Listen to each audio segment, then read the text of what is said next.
It's time now to sit in silence together, to quiet the mind and open the heart. As we enter the stillness, we use music to bring our attention to the world within. You can sing along or just listen. However you participate, know that you are welcome here.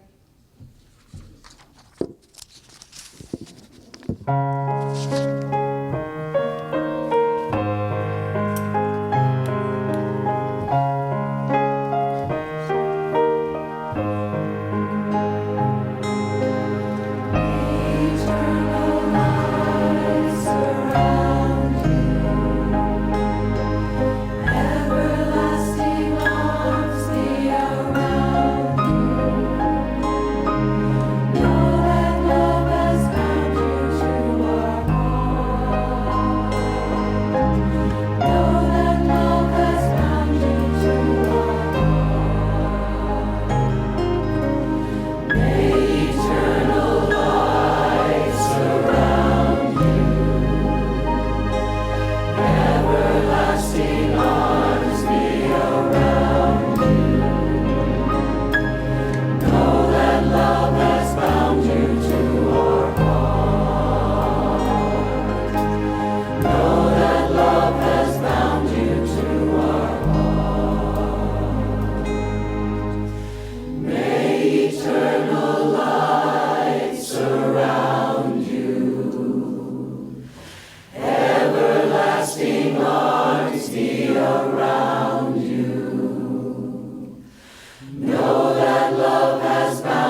There is one life. That life is God's life. It is the only thing happening, the one life that expresses as all life, the creator and the created, all that has been, all that ever will be, all loving, all accepting, with no constrictions, no exceptions, for it is all that is, understands all that is, loves and cherishes all that is in every circumstance, in every being, in every place, for all eternity. This is what I'm part of. This is what I express. And as this is true for me, this is true for each person here. Part of this one magnificent life and power, expressing and learning and going about in the world, completely known and understood by that which we are a part of.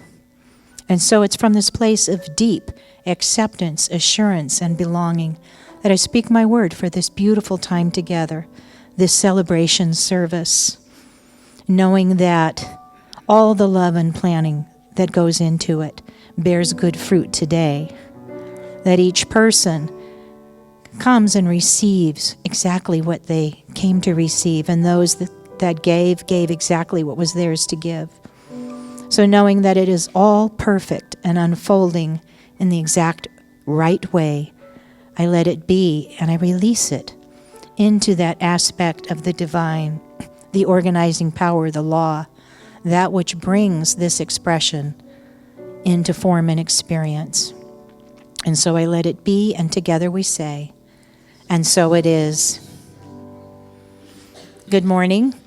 I'm Melody Bellagio, a licensed prayer practitioner here, and please join me in reading our affirmation. I embrace clarity of mind. I focus within and tap into divine wisdom that is always present. My way is easy and sure as I trust in this clarity.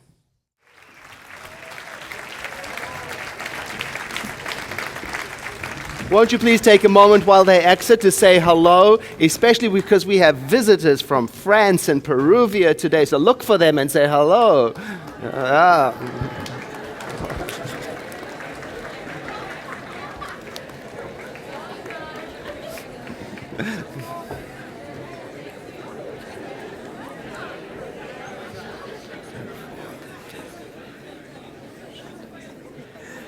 Okay.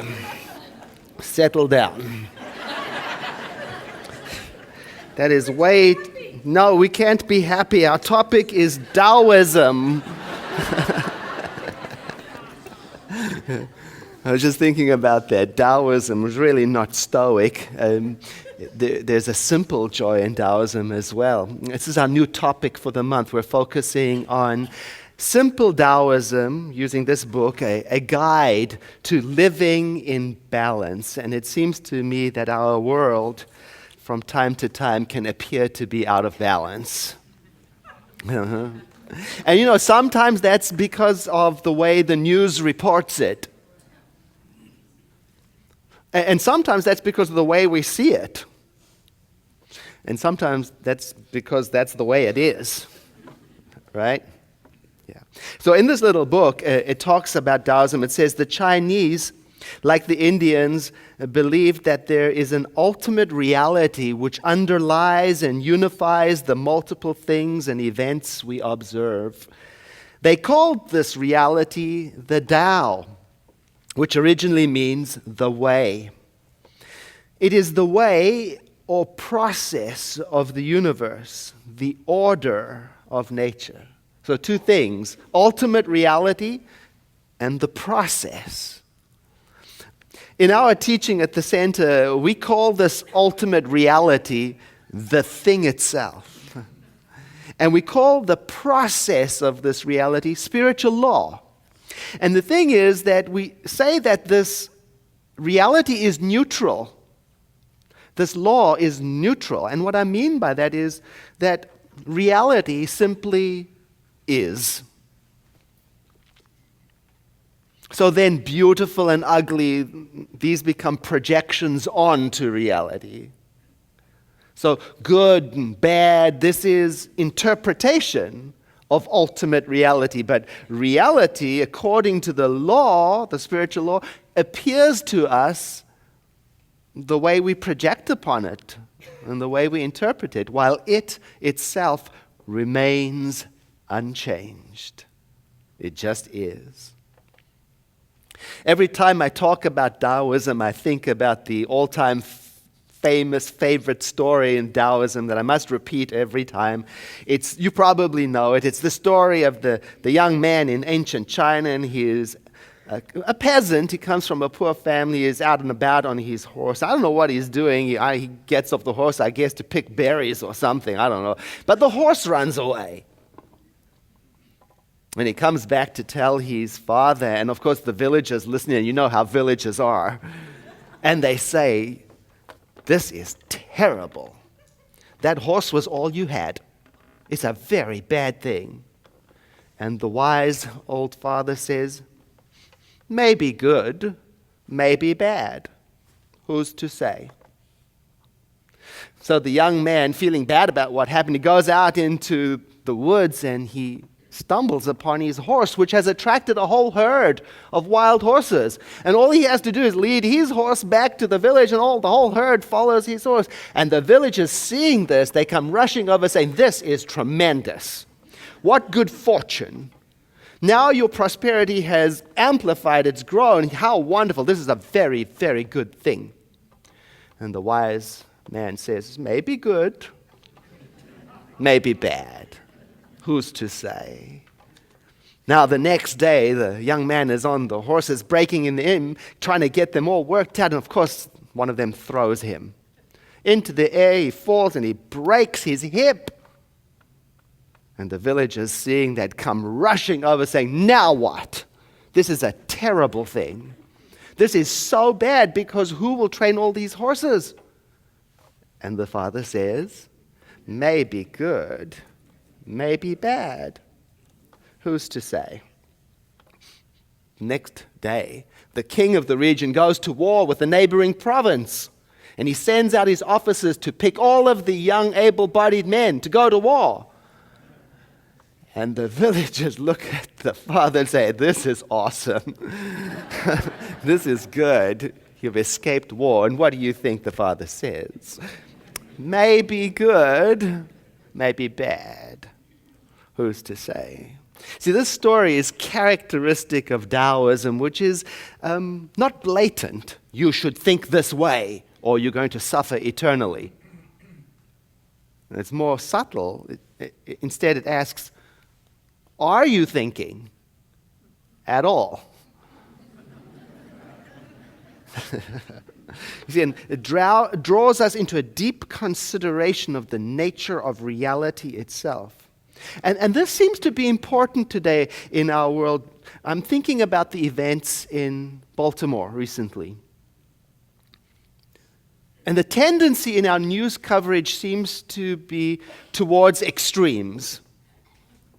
And the tendency in those of us who read and consume the news sometimes tends towards extremes. Surface understanding, knee-jerk assessment, reaction, focus on the alarming, and things can very quickly get out of balance. And I'm thinking, maybe good, maybe bad, who's to say? Whereas around in the news is all, this is good, this is bad, this is right, this is wrong. See, what I get from Taoism is that things take a closer look to really get it. The reality is a mystery. You can't assess it like that. Things take more time, more patience, more attention, more mindfulness, more presence of mind, more openness of heart to get it. Can't rush. I was listening to an expert on social media, and she was talking about the span of attention of human beings based on how we interact with the internet. She says human beings have a span of attention of 6 seconds, whereas a goldfish has a span of attention of 7 seconds.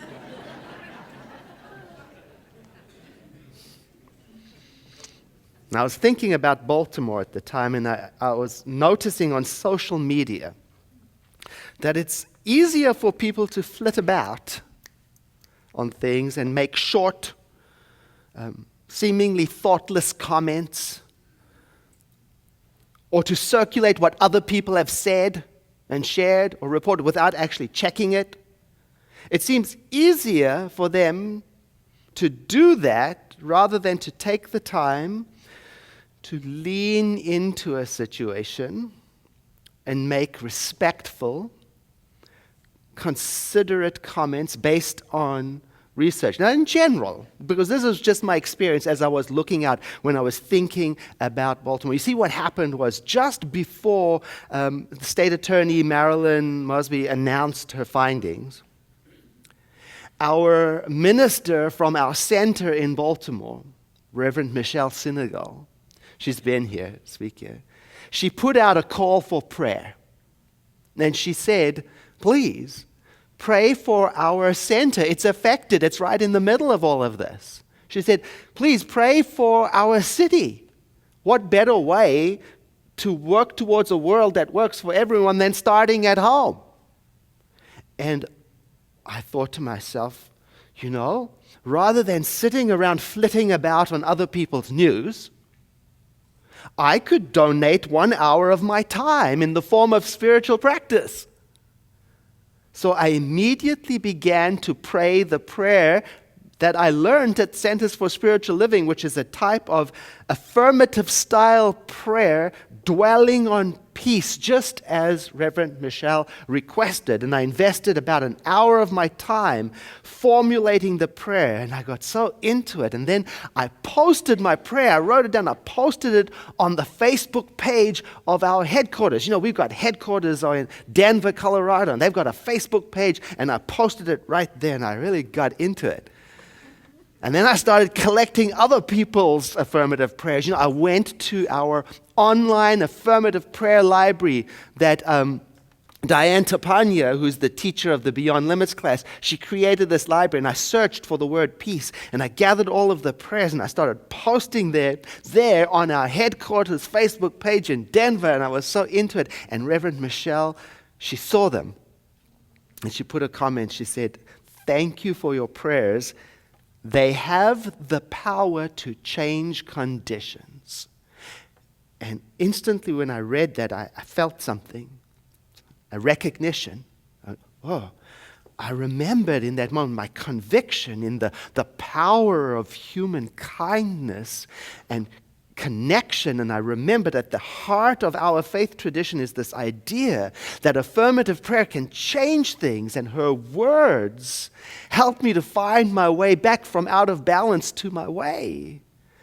And I thought, this only took an hour of my time. I invested only an hour. Surely, I said to myself, surely I can invest that a couple of times a week, maybe even a month, for our nation, for our troubled communities. I can give that instead of click, click, click, share, all these nerve-wracking stories that other people create specifically to get us all worked up so that they can benefit from the earnings through advertising that comes from our indignation and fear. Well, I could instead be posting affirmative prayers everywhere. I could get people all worked up about peace. I could get all excited about oneness and kinship with all life and compassion. And I got so excited that I started to invite other people to do the same. I contacted them and said, you can do the same for Baltimore. And I said to myself while I was doing this is very, very good.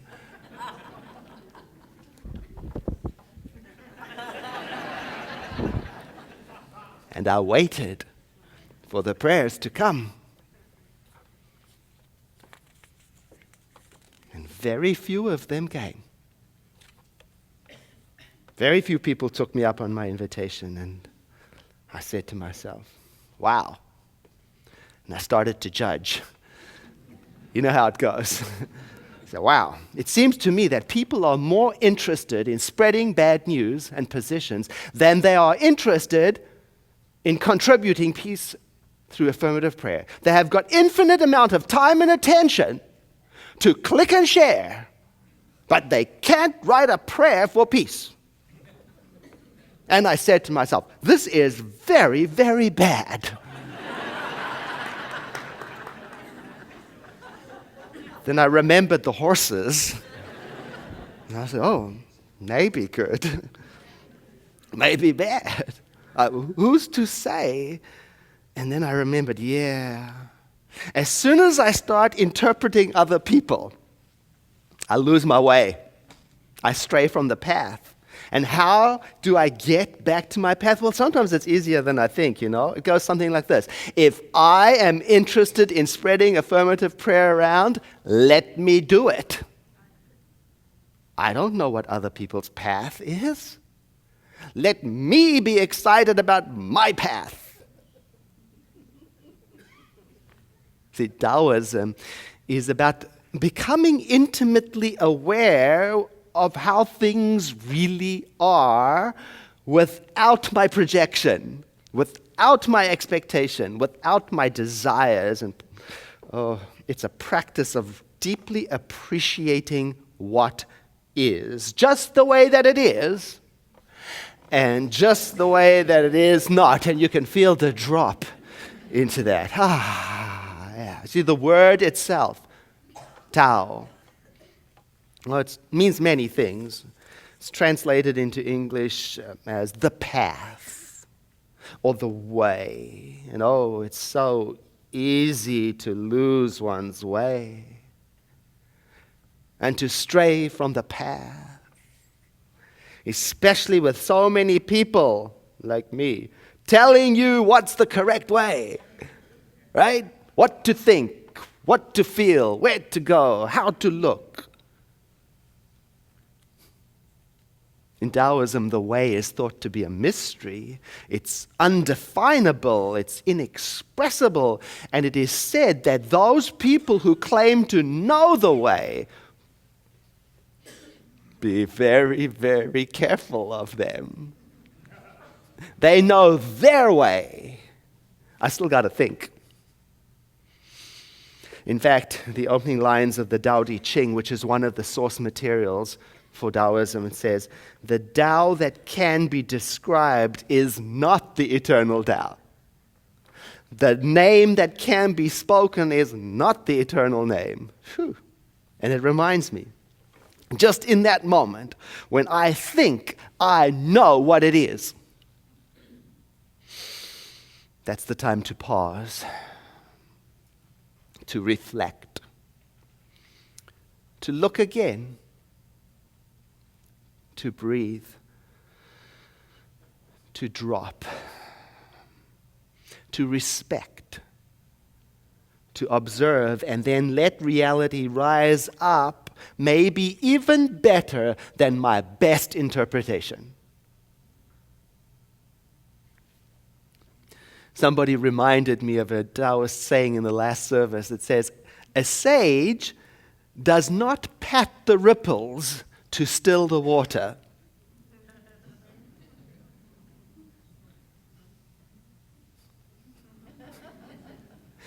The retired Anglican vicar, David Bryant, he wrote these words. The more you claim to know God and attempt to delineate God's nature, the less likely you are to have hit the bullseye. Shall I say that again? The more you claim to know God and attempt to delineate God's nature, the less likely you are to have hit the bullseye. And you know what else he said? I know. He said, God is unknowable. So stop looking for God and you will find faith. It's a very Taoist thing to say. It's a mystery. It's to be experienced, not described, although we try. We say in our own tradition, the thing itself is a mystery. It's an experience of awe and wonder, and we attempt to describe it. But it is beyond any words we can come up with. And then it says in the Tao Te Ching, it says these words, "Those who know don't talk."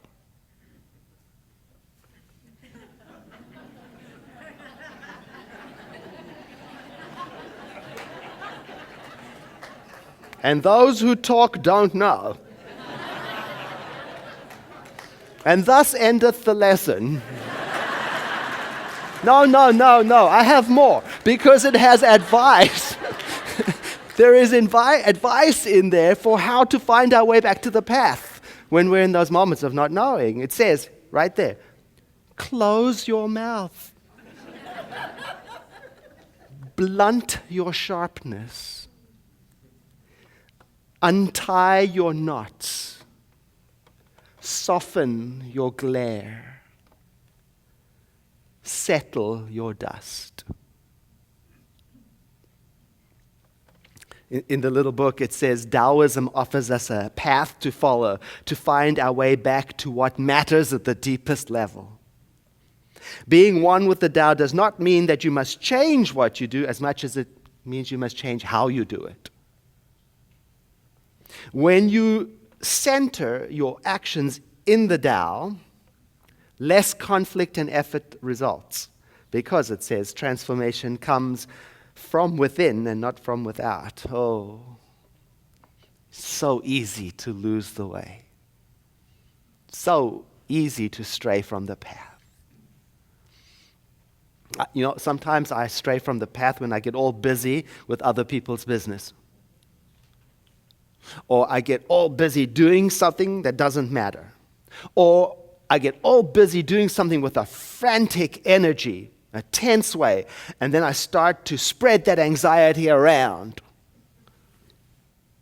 When the point is to come back to the path of what matters. And to do that, I have to pause and to reflect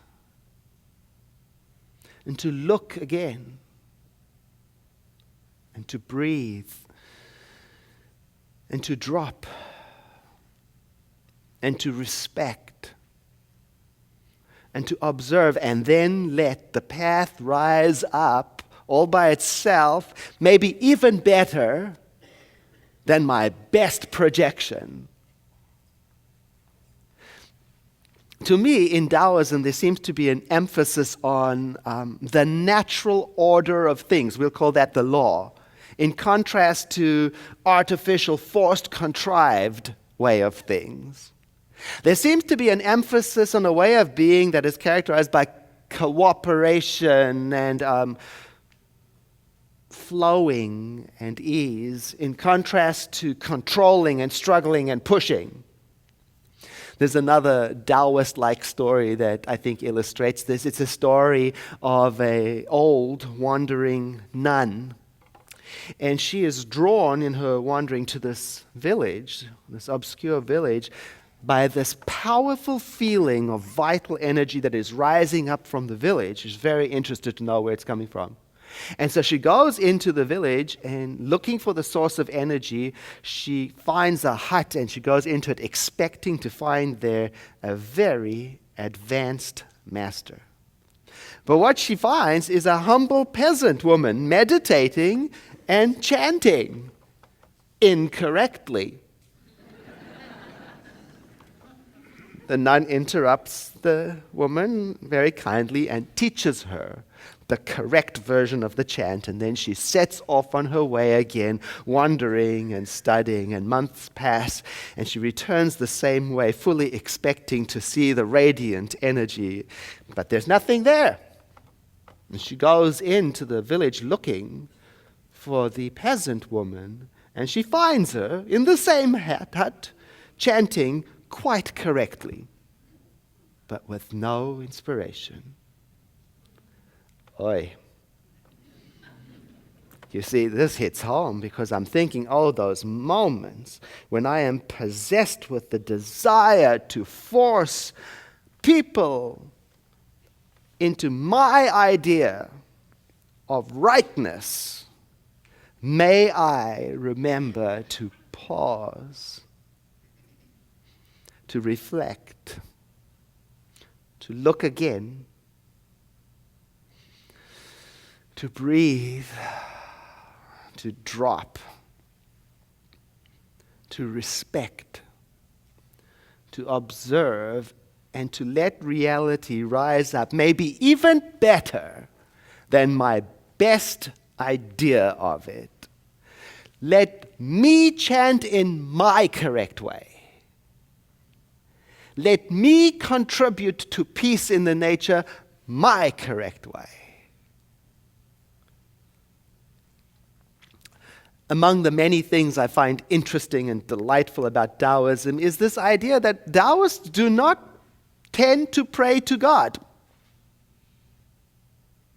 Because in the way of thinking, there really isn't a God in the conventional sense of a super being who's listening to the prayers or responding to them. No super being watching. Instead, there's just this ultimate reality and the way. And so Taoists tend to be focused on finding answers of life's mystery through inner meditation and outer observation. You know, we have a very similar approach here at the center. We too do not pray to God. We don't pray to God. Not in the conventional sense of a super being watching.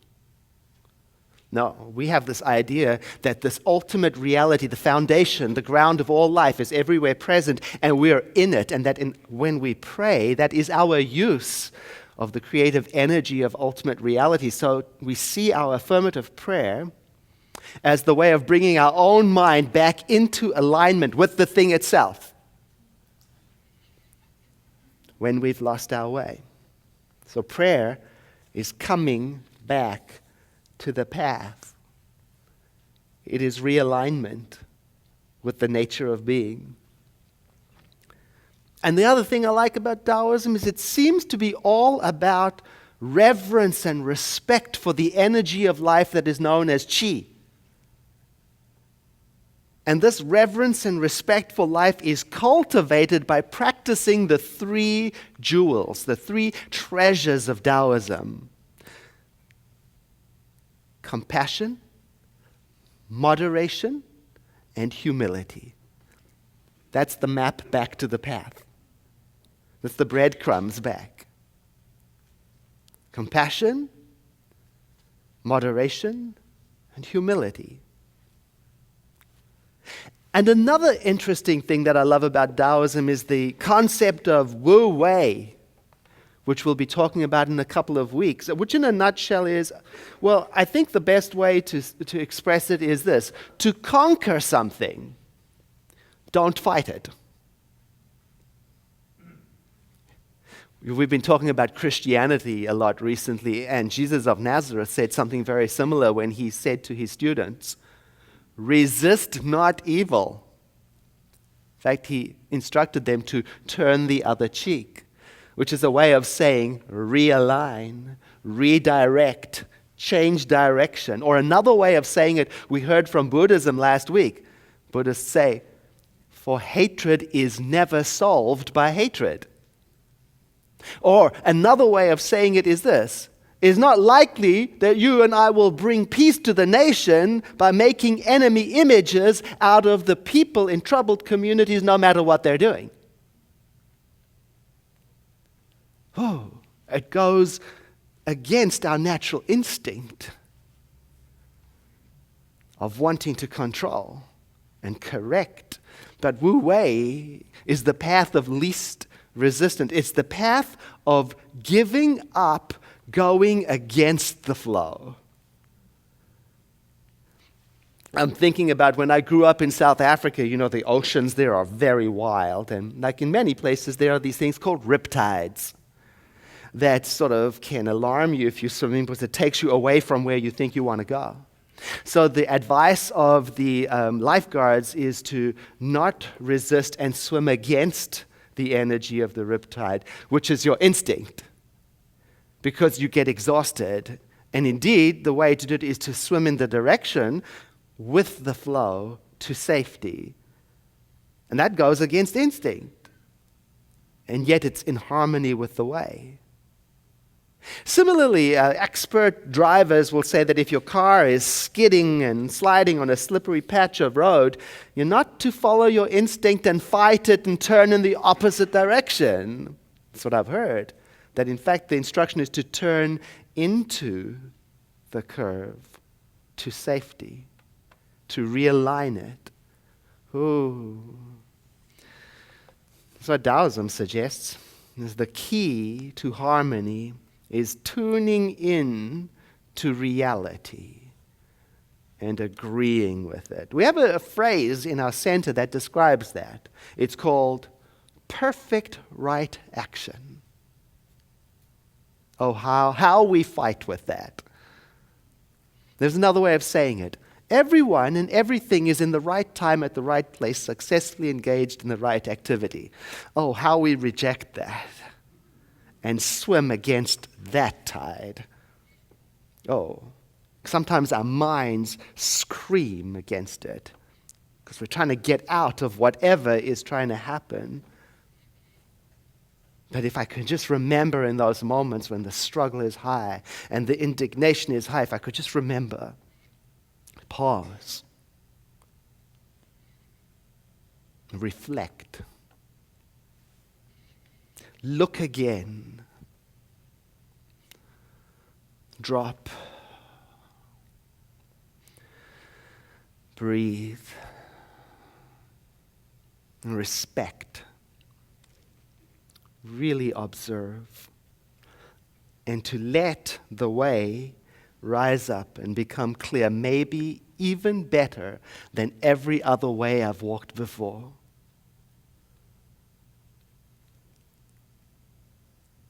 Let us do that together. I invite you to breathe in with me and to exhale, letting your eyes close so that we can take a moment of prayerful contemplation in which we each in our own way recognize that presence by whatever name we call it. And we feel the mystery first of the vastness of it, of how far beyond it is, far beyond any capacity we have to name it or hold it. And so instead of holding on to it, instead of holding on to concepts today, we drop into a presence of being with an attitude of watchfulness and respect. We observe the silence at the center of our being.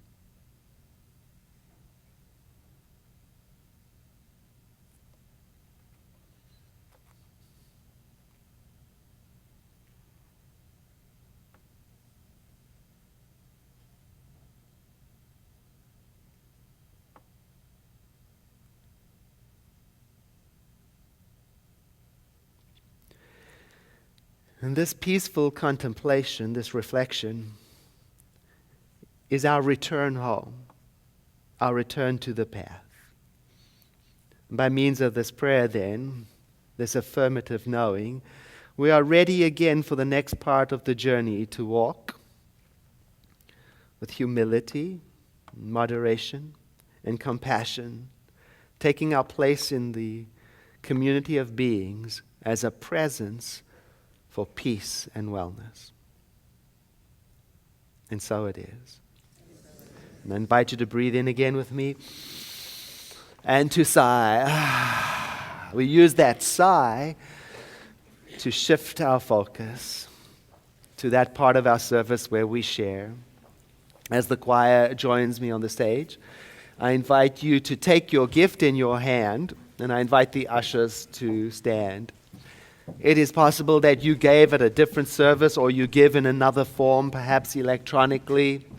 However you are giving, I invite you to hold your hand on your chest as a symbol of your gift and to say with me, I bless this gift. I send it forth to heal and prosper. It does amazing work in the world. And so it is. Ushers, please receive the gift. And thank you in advance for your generosity.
All you